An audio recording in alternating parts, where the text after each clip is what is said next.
isku duubnaan baynu ku gaarnaa diinteennina waata maanta aan bannaanka qabowga u joogno isku duubnaan inaynaan uga maarmin laba ciidood baa maanta isu yimid midii hore haddaynu gabagabaynaynaa midii labaadna saacada kadib bayna sugaysaa salaadaha jumcada ha la tago masaajidana ha laga oogo hana la xaadiro qofkaan dan iyo duruuf adiga haynin ama meel deegaanka masaajidda ka fogaan deganayn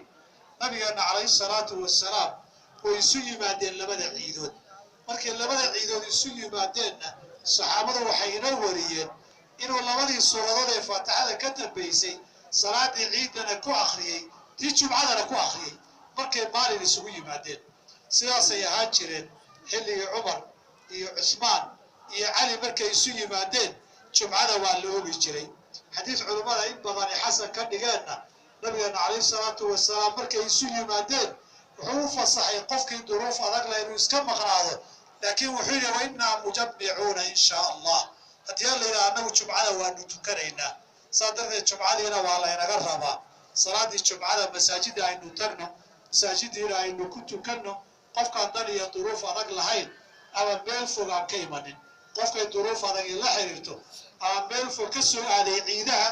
mar hadduu soo aaday gelinkii hore midda dambe duhur inuu tukadaa loo ogol yahay ama intii la joogto uu la jamaacaysto ama keligiiba mar hadday ku qabata uu tukado laakiin maba jirto jumco iyo duhur baa laga tegayaa sal iyo raatoona ma laha ibnu zubayr afarka loo tiiriyana inta ka tegitaanka iyo ma sugno ma asixin macaashir alaxiba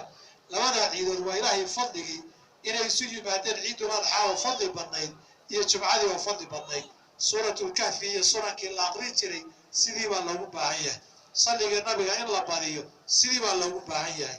maanta munaasabadu waxaa kale adaaxi baa la gowracayaa xoolaha gowracoodu waa xilligaan salaada ka laabano sunnadu hadda wixii ka dambeeya inu cunno iyo cabitaan iyo raashin waxaa qaadanaynaa dadkii nabiga ku dayday sallallahu alayhi wasallam in salaada ka hor waxba soo cunin soo cabin xoolaha la gowracayo xaafadaheena arigu waa ka buuxay maalmahan qofka qofku u yeeranayaayo neef baa la gowracayaa gowracu waa cibaado ilaahigii abuuray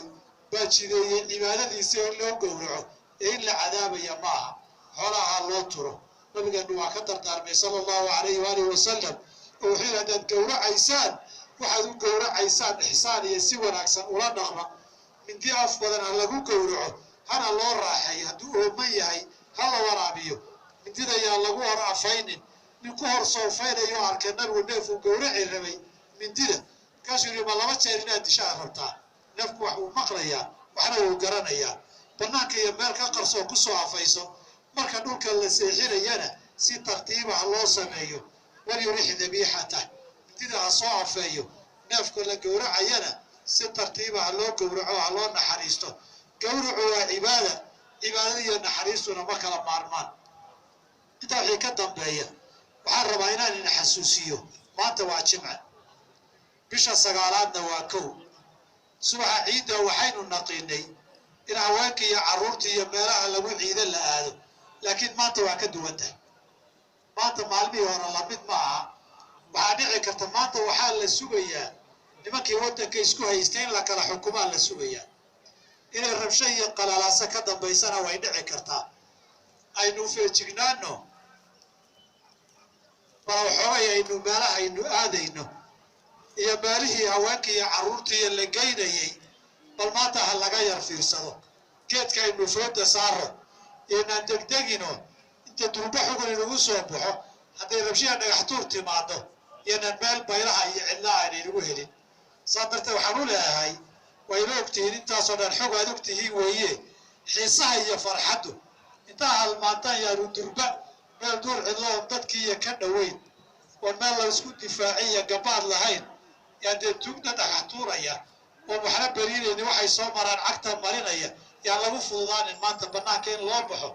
ilaahayna aan barino tii qaybtii hore suu nabad inoogu soo dhaafiyey tan dambana dhibkeeda nabad allah inagu dhaafiyo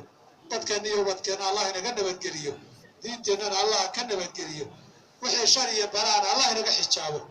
intii xun iyo dhibaato wadan allah ina kala mariyo ummadda islaamka allah guuleeyo intii dhibka allah ka qaado intii jiran allah caafiyo intii baahan allah deeqo inta dhuusan allah hanuuniyo intii maqan allah soo nabad celiyo intii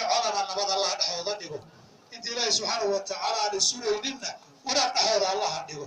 dhul gaalaynu joognay allah inagu badbaadiyo intaa nuusaniya gaalana allah soo hanuuniyo iimaanka iyo khayrka allah ku soo hanuuniyo ilaahi subxaanahu watacaala innagana khaatimada allah inoo suubiyo ubadka iyo ahalka iyo reerka iyo maalkaba allah inoo barakeeyo ummadda muslimiinta ee dulliga iyo dhibka dunida ku haysta allah ka qaado intii cadow ku hana allah ka qabto diintoodana allah ku soo dabaalo subxaanaka allahuma bixamdik ashhadu an laa ilaaha illaa anta astaghfiruka wa atuubu ilayk